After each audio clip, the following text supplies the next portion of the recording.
So I have a question as well. So when you were making this, did the poem come first, or did the images come first, or? Actually, they all came at the same time, really. Actually, wait, I'd written the poem earlier, but the poem got chopped up in a different way to go with the images. Interesting. And So, then I had started making the images, and then I realized that the poem would go with the images.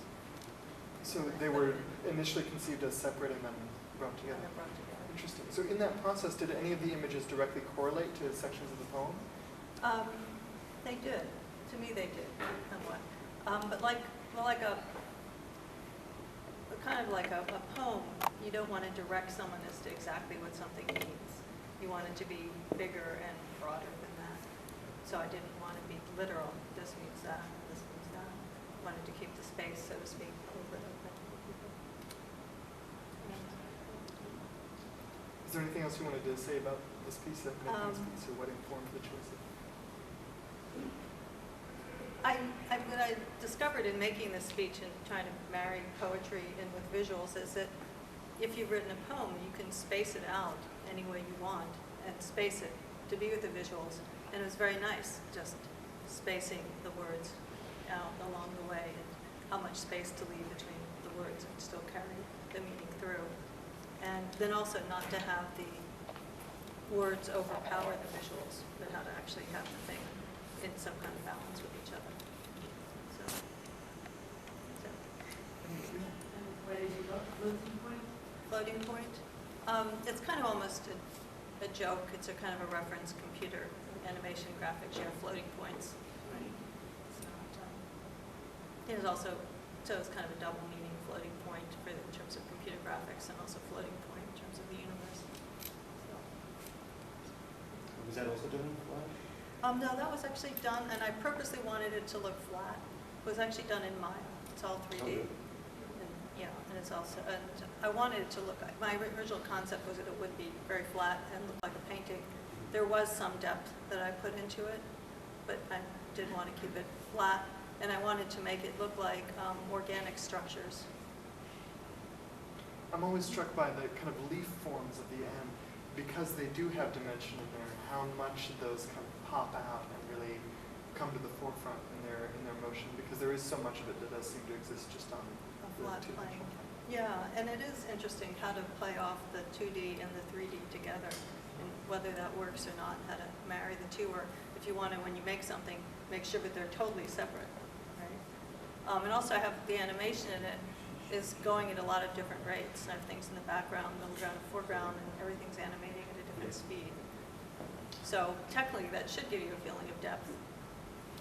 So everything's actually, I mean, every frame is being created in Maya. You're not exporting images and then Compositing it together? Compositing them, you know. No, actually that was actually shot together, created together without compositing it. I think I did minimal compositing in that. It's actually all shot together. So.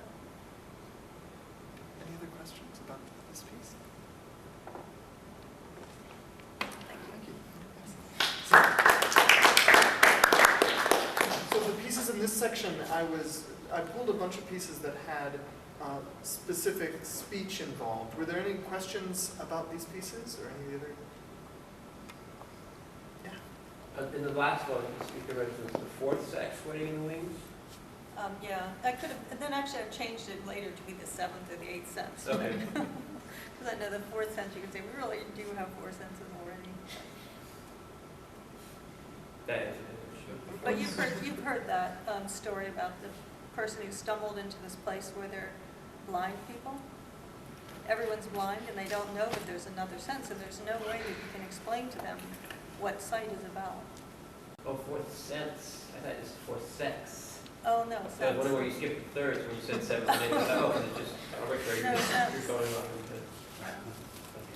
Avatar. Right. Any other questions or thoughts about the other films? I apologize about the critic. We did have what we thought was a print, but it ended up being a duplicate negative. We couldn't screen it. And we didn't have another print that was good enough for it. So we ended up showing a bad DVD copy. But it was a funny, light piece we wanted to include. Yeah, but see, that piece was more about the dialogue. Yeah. Definitely. That piece the dialogue really dominates the abstraction. You can hardly think of it as anything else but a cockroach once Mel Brooks says that it is. Yeah. So, And I think that's the tension, is that you're making fun of yourself somehow in your mind. It's like this difference of, like, you know that you could watch this without his voice and maybe get something out of it, but then he comes in and you start to feel like you're trying to somehow ignore him, but then you're paying attention to him, and then you're reading into it, and then you're like, I like when it says lips, you know. yeah. He just goes He's- lips. You know, he's just pointing out that it is like a Rorschach thing. So Right, it's a just little- lips. right. But it also, was that also Bach, or I forget? The music was- I think it was also Bach. Yeah. Kind of an interesting. I hadn't even thought about that before, but yeah, it does kind of tie them together. The same piece. What's the year on the credit? 1963. Yeah. I think it was also nominated for an Academy Award for short film. What did Ernie Pintoff do otherwise?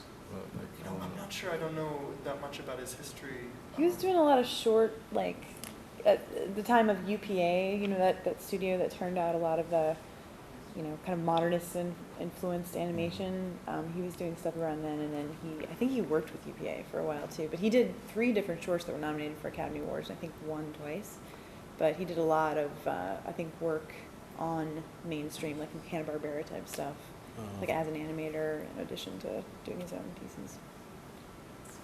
Is there a reason you chose the one right after, to go right after it? The reason I chose the one right after the Civil War piece that I felt was also the kind of dialogue that the image and the speech had were not so clear, but there's definitely a dialogue there. In that one, the creator had this poem basically, and had the recording of the poem, and then built these the kind of images, the kind of almost Pollock-esque images to that. And so it's a little bit difficult to say, for instance, this goes exactly with this text, but there is a sense that's certainly where he was going with it. So there was I guess it was about the dialogue between the images and the text being, the images and the speech being really strong there. I thought the Mel Brooks one was sort of breaking down his tension about. It's a good point that as soon as you have that kind of broken. The Jewish kind of New Yorker accent. Convention. I feel like he must have spoke for thousands of people who've seen films like that were being made at that time, that came out in the 50s, that were probably shown as shorts before features, things we know like High Hirsch and Scratch on Films and things, which had kind of blossomed and been born in the 50s.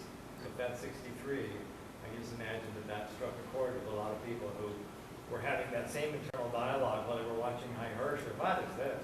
You know? Right. Mel Brooks just recorded it and made a film out of it. Well, I think it's brilliant the way you get the first phrase of the music without knowing that it's a joke. Kind of, Yeah. you get the first phrase, and then it's within the second phrase that you actually start speaking up. Wow, So- that works.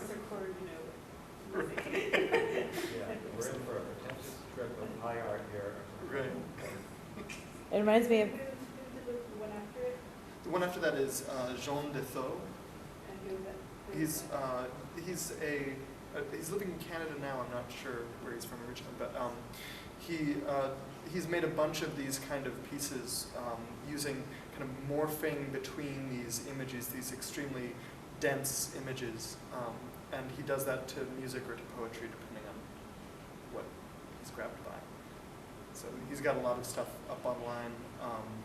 And so in this, he was actually designing these images for different aspects of the kind of the poem, and then putting them together, at least as far as I understand from what he said. Discovered in making this speech.